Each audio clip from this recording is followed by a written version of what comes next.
Christopher Allen Sale is the best pitcher in Major League Baseball, and it isn't particularly close. Let's talk about it.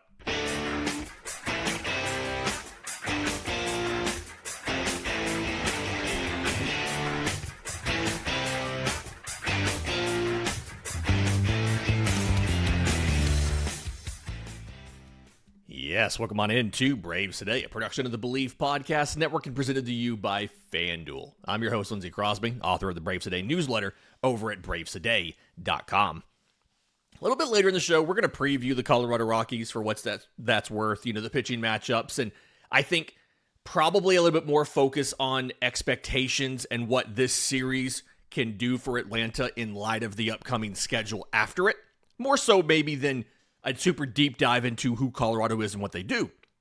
But before we do that, we've got to talk about Atlanta's 1-0 win on Thursday night, taking down the Los Angeles Dodgers, because not only is the fact that they won a big deal, right? It secured a sweep. It took Atlanta to one game behind LA for the second best record in baseball, meaning a bye to skip the wild card round. But also, the way that they did it, Chris Sale pitched a complete game and shut out LA. Took him 109 pitches, but he allowed 5 hits, no walks. He did hit 2 guys with sliders in the foot, kind of like a Charlie Morton kind of thing. Allowed a grand total of 1 extra base hit. Struck out 11. And I think it's worth breaking down how dominant this was, right? Because it's never easy to throw a complete game, and it doesn't happen very often.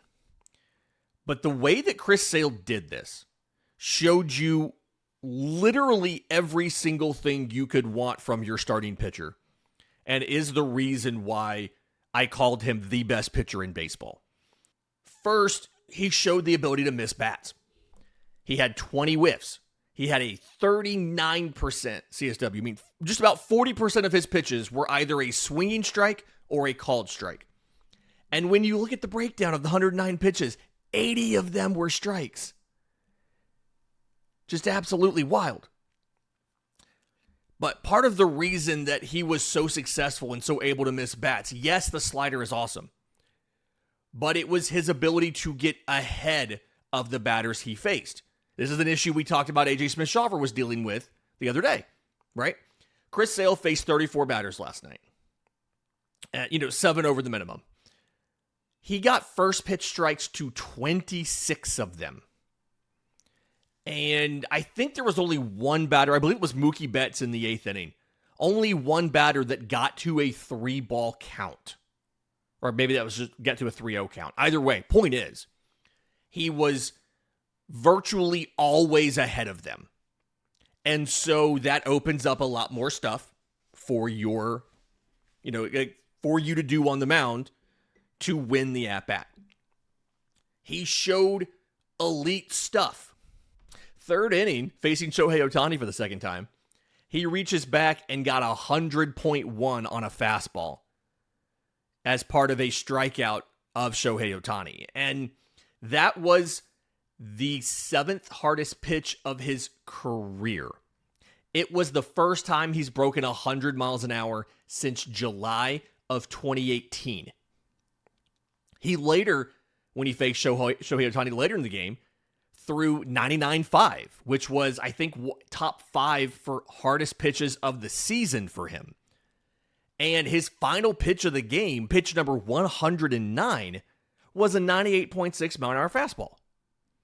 So he missed bats. The stuff was elite. Obviously, he gave the Braves length. I mean, pitched a complete game. But the reason why that was so important, I think, is worth discussing. I put in the scouting report, and if you're not watching the scouting report, by the way, or listening to the scouting report, or reading the scouting report, you should try to do that. It comes out before almost every single game. We're breaking down what you need to know about that upcoming day. The bullpen status for both teams, scouting reports on the pitchers and what they do.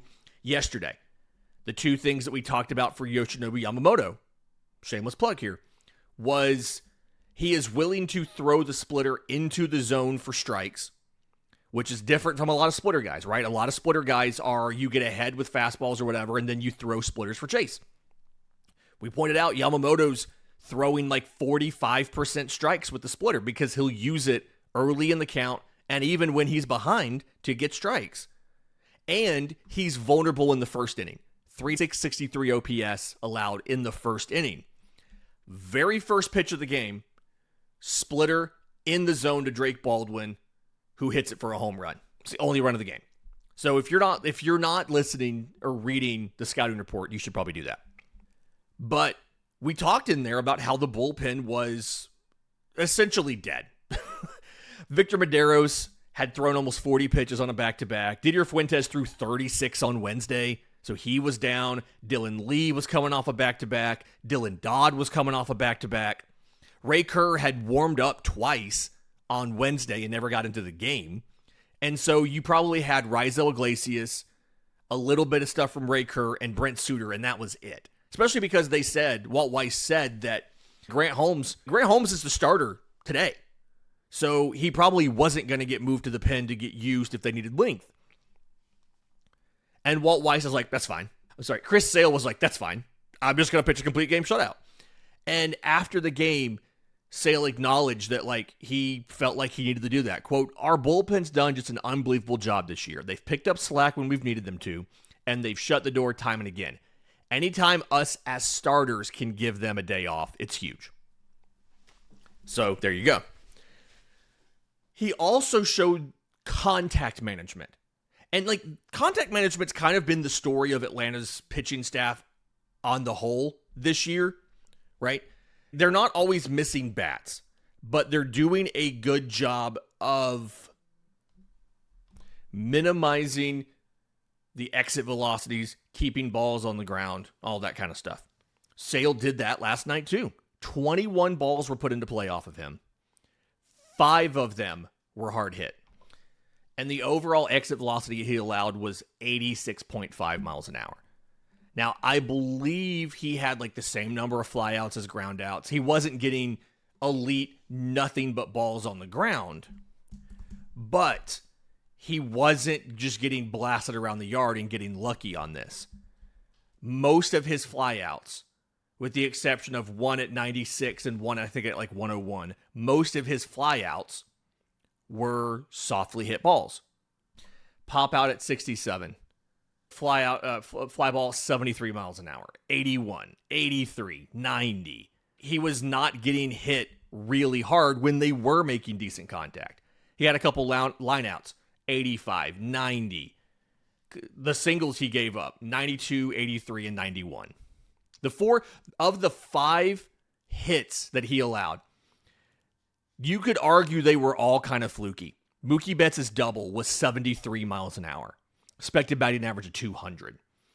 Miguel Rojas' single was 69.1 miles an hour. Mookie Betts' single was 83. Ben Wortvelt had a 92 mile an hour line drive that just was always going to fall, right? Freddie Freeman had a 91 mile an hour grounder, I think, that was just going to get through. But for the most part, he wasn't getting blasted. And the hardest hit balls of the game, for the most part, were on the ground. Freddie Freeman had a 101 mile an hour ground out. Mookie Betts had a 100 mile an hour ground out. Shohei Ohtani only put 2 balls into play, and they were 81 and 83. Chris Sale wasn't giving up quality contact. But the biggest thing to me, the biggest reason why this mattered and why this helped is the mentality that Chris Sale showed.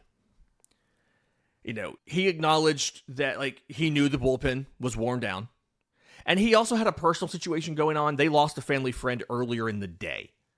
And so he did talk a little bit at length last night in the postgame about how there was a little extra feelings involved in last night's game. But he talked about knowing what he had to do. And he knew his pitch count was pretty high, close to 100 or so. And he had to work out of a jam, a little mini jam, as much of a jam as you could have gotten in a 5-hit shutout in the 8th. And when he was going back out for the 9th, which Walt Weiss had said, yeah, I was going to give him a chance to go back out. Why would you not? Chris Sale apparently turned to Walt Weiss and said, "Hey, I've got this one." It's the first, when I heard that quote, the first thought I had was it was shades of Tom Glavine in Game 6 of the 95 World Series. Just get me one because they're not getting any. It was shades of that. And do I hate that the Braves could not get any additional runs of support for Chris Sale? Yeah. It's kind of been a problem all year that they haven't been able to score runs in his starts. They were also facing one of the better starters in baseball in Yoshinobu Yamamoto, who went almost 7 innings. He wasn't bad. Yamamoto allowed 1 run on 4 hits with 1 walk and 8 strikeouts. After that homer from Drake Baldwin on the very first pitch he threw, all he allowed was 3 singles after that. These teams combined to go 0 for 6 with runners in scoring position last night. But it didn't matter, and the Braves came out of this with enough plays to win.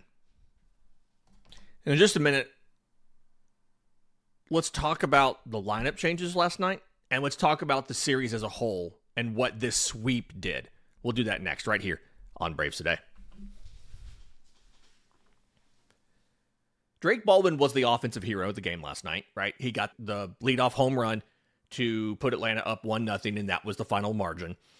But also, we saw a couple lineup changes last night. The first one was Ha-Seong Kim getting a start at shortstop. And I know that a lot of people don't believe that anything is going to come out of that, and that's fine. I'm not here to argue otherwise. I will say, first at bat, he ripped a 105-mile-an-hour single off of Yoshinobu Yamamoto on an 0-2 count. He swung through a fastball, he fouled off a sinker, and then he got a splitter, and it was in the zone. I think it was probably a little too high. It was in the zone on 0-2, and he ripped it at 105 down the line to left. So let's give him credit for that. And then he stole second base. Now, he was stranded there. Drake Baldwin struck out. Ozzie always popped out inning over. But he didn't look bad last night. There's a time of the season where he got hits in 2 consecutive at-bats. Both of them were hard hit, pulled balls. I'm just saying. It would be nice if the walk-off winner combined with that yesterday was the start of a turnaround where you can actually use Ha-Seong Kim the rest of the year. I'm not saying he's going to be an everyday starter. I'm not saying he's going to be a world beater.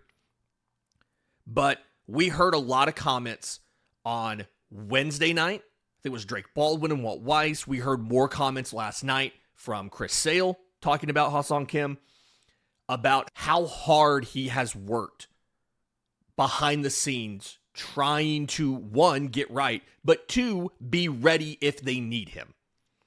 These guys talked about batting practice. He's taking multiple rounds of BP. Chris Sale talked about the Tragic machine, the really fancy pitching machine with the screen that I've talked about on the show before. I wrote about that.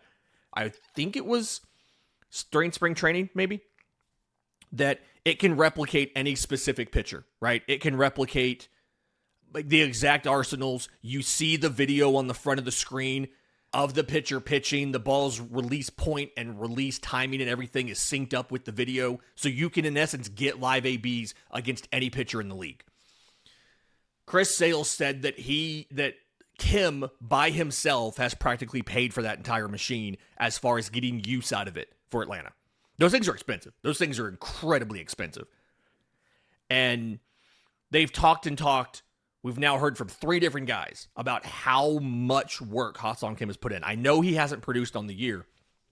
It sure would be nice if you could at least use him going forward, right?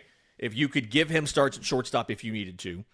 If you could use him as a pinch hitter. If you could use him as a pinch runner. That would be nice. The guy that didn't get into the game at all last night was Ronald Acuña Jr. Walt Weiss said they were going to give him a day off, and the idea was a full day off. They wanted him to mentally just kind of have a chance to rest and reset. We've seen this a couple times with Walt Weiss. They kind of did this with Austin Riley a little bit.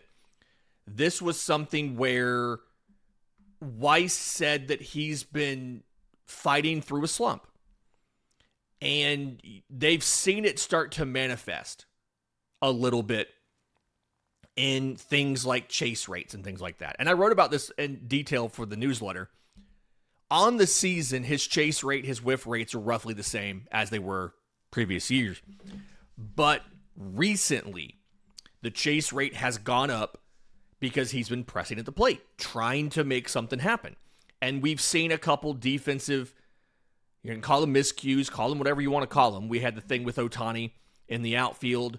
Walt Weiss said they didn't view that as a miscue, that the reason Ohtani was able to advance to second is Ronald came up. When he saw Ohtani stopped, he turned to throw to first, and Matt Olson hadn't gotten back to the bag yet. It wasn't a criticism of Olson. Olson was trying to make the play on the batted ball. And that momentary, Ronald having to double clutch is what allowed Ohtani to go to second. I still argue that Ronald should have just come up throwing to second no matter what, with Ohtani having not committed to going back to first or going to second. Whichever base you throw to, he's going to go to the opposite one. So in that situation, just throw to second and you hold him to a single. Whatever. There's different ways to approach that. Walt Weiss does know more than me, so I just still think the best way to handle that was just come up firing a second, whatever. He's probably going to be back in the lineup tonight, right? And we'll see.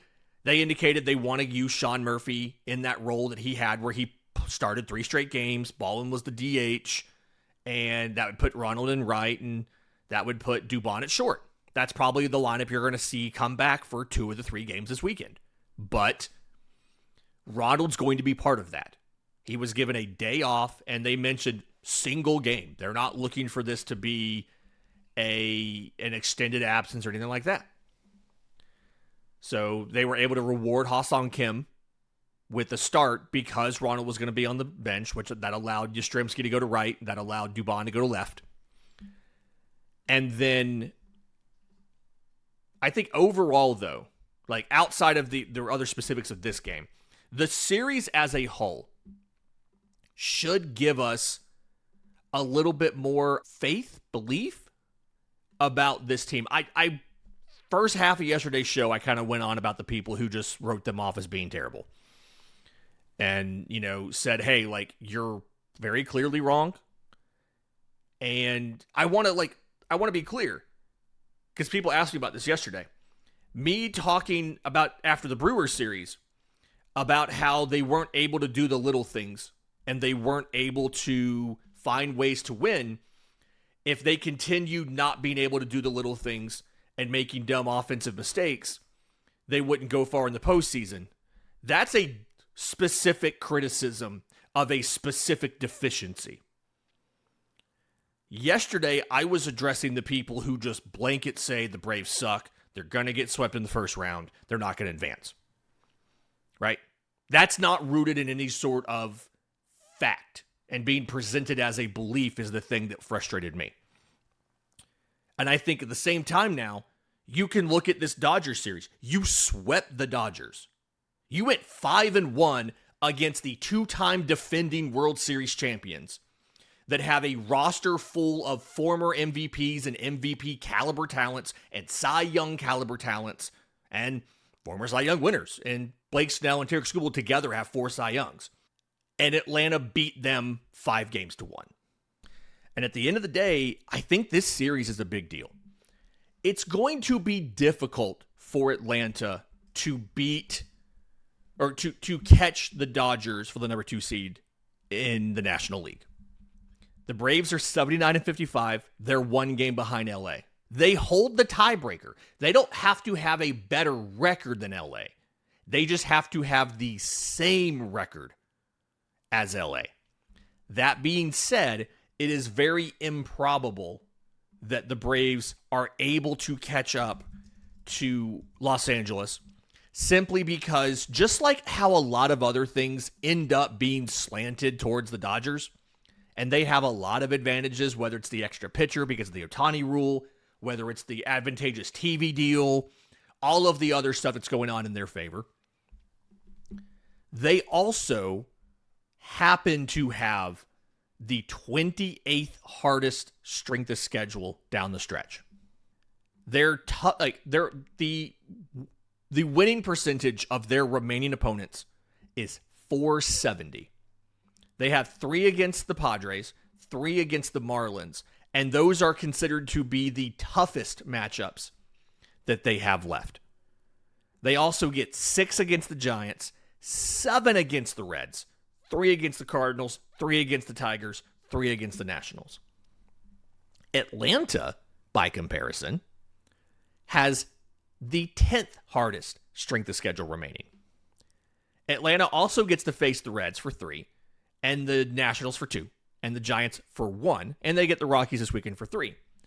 But Atlanta also has 3 against the Tampa Bay Rays, who are in first place with the best record in the American League, 3 against the Cubs, who are in second place in the National League Central and have a top 4 record, 7 against the Phillies, 3 against the Marlins, and don't look now, but the Houston Astros haven't been that bad recently, and they're technically a first-place team. That whole division's just garbage, but there you go. So it's not likely that the Braves catch them, simply because Atlanta has to play as good as LA plays, slightly better than LA plays, because they're a game behind, against a much harder schedule. But you have the tiebreaker. You also have the knowledge that you can beat any team in baseball. You just, again, 5-1 against the Dodgers this year. Yes, you've now split the series on the season with Milwaukee. You won a series, they won a series. You beat Jacob Mizorowski once, he beat you once. And so I think if anything else, this should remind us that, hey, the Braves are in fact a World Series contender. Braves Today sponsor FanDuel has Atlanta as the 3rd best odds in the National League of winning the World Series at plus 1,300. LA is still the prohibitive favorite. Milwaukee, best record in baseball, they're second, plus 750. Braves are at plus 1,300. The American League, Yankees still have a better odds than the Rays, and Aaron Judge is doing a lot of work into that, assuming Aaron Judge is back in time, right? And that the Yankees rotation is good. Also, the Rays have a weird thing going on where, like, that roster's not actually that good. We're not here to do a lot of around the league stuff. But when you look at the Rays roster, they have 3 guys with OPSs in the 8s. They have 4 everyday starters with an OPS that starts with a 6 or lower. Taylor Walls is the starting shortstop. And they have the best record in the American League. It really feels like this is one of those classic, this is a regular season roster and not a postseason roster kind of situations. Like, being honest, it doesn't feel like that they're there, that they have the stuff and what it takes. But we'll see. Anything can happen in the postseason. Like, that's the takeaway from this week. Anything can happen. And I get why the Rays are up there. The Red Sox have been really good. I get why they're up there. But the Braves have better odds than the Chicago Cubs. The Braves have better odds than the Philadelphia Phillies. And after what we saw against the Dodgers this week in Truist Park, it's hard to argue that of those incredibly difficult matchups remaining, the Rays, the Cubs, 7 against the Phillies, that the Braves can't, it's hard to argue the Braves can't win any of those. Are they going to be favored in every matchup for the rest of the season? Probably not. They're probably not going to be favored against the Rays, especially because I think that's on the road. I have to remember off the top of my head. No, it's at home. It's at home. They face the Rays in Atlanta. So they have Rockies this weekend. Then they have the Giants. Then they get 2 against the Nationals on the road. Day off. 4 against the Phillies in Philadelphia. They come home for the Rays. They host the Phillies over the weekend. Then they go to the Cubs. And then they go to the Astros. It is a gauntlet in the month of September. But the Braves showed this week, they can do it. They can take down anybody. And they use the lessons that they learned in not beating the Yankees and not beating Milwaukee in that series to turn around and do some of the extra little things to beat the Dodgers. They stole 7 bases in this series. They started doing some of the little things we wanted them to do, right? They laid down some bunts. They stole 7 bags. They only hit 3 home runs in the series, and they still won. Anything can happen. In just a minute, let's talk about that Colorado series. The starters, what to expect this weekend, and the stakes of this. We'll do that next, right here on Braves Today. Braves are hosting the Rockies for 3, starting tonight, 7:15 today, 4:10 on Saturday, 1:35 on Sunday. Weird game time on Saturday. Let's just go with it. And the pitching matchups are interesting. Grant Holmes versus Tomoyuki Sugano. So Holmes is continuing to be in the rotation. And when you look at the Braves' schedule, I understand why you're keeping Holmes in the rotation. This is a stretch right here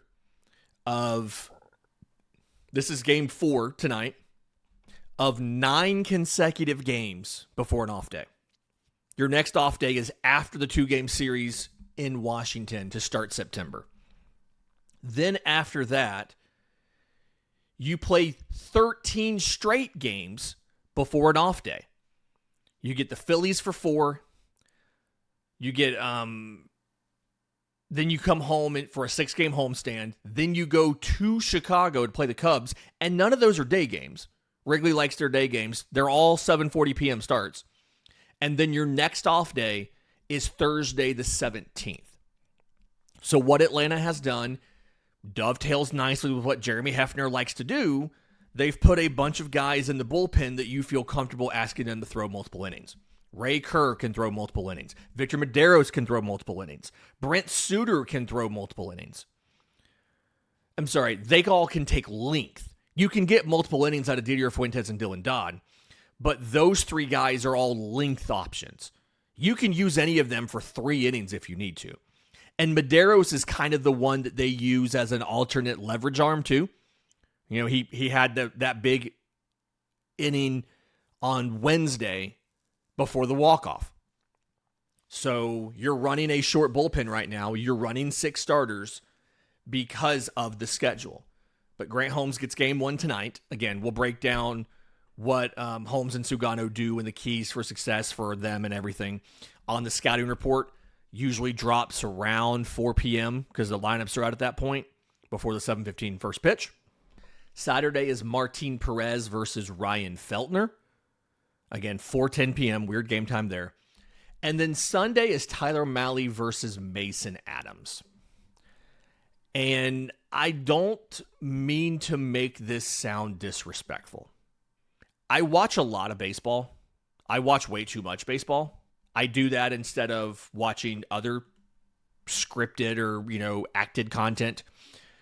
Like I have a list of like TV shows to catch up on and movies to go see in the off season because I'm watching baseball literally every day. My MLB.TV stats show that outside of watching 100+ Braves games, I've watched 149 other games on MLB.TV this year. I watch a lot of baseball, okay? That's all I'm saying. I had not heard of Mason Adams until yesterday. I had never heard of that name until yesterday. I went and looked it up. 13th round pick by the White Sox in 2022. And he was just traded there as part of the Brenton Doyle deal at the deadline. They called him up this week. And so you'd be forgiven for not knowing who he is. He got a start. He pitched 4 innings, 3 hits, 1 run, gave up a homer, walked 3, struck out 5 against Washington on Tuesday. Yeah, Tuesday. But suffice to say, Braves should be favored in all 3 of these games. It's not controversial. Braves should be favored to win all 3. And honestly, between those 3 and then the Giants makeup game on Monday, you probably need to win at least 3, if not all 4, on account of the schedule that's coming up, how hard that schedule is.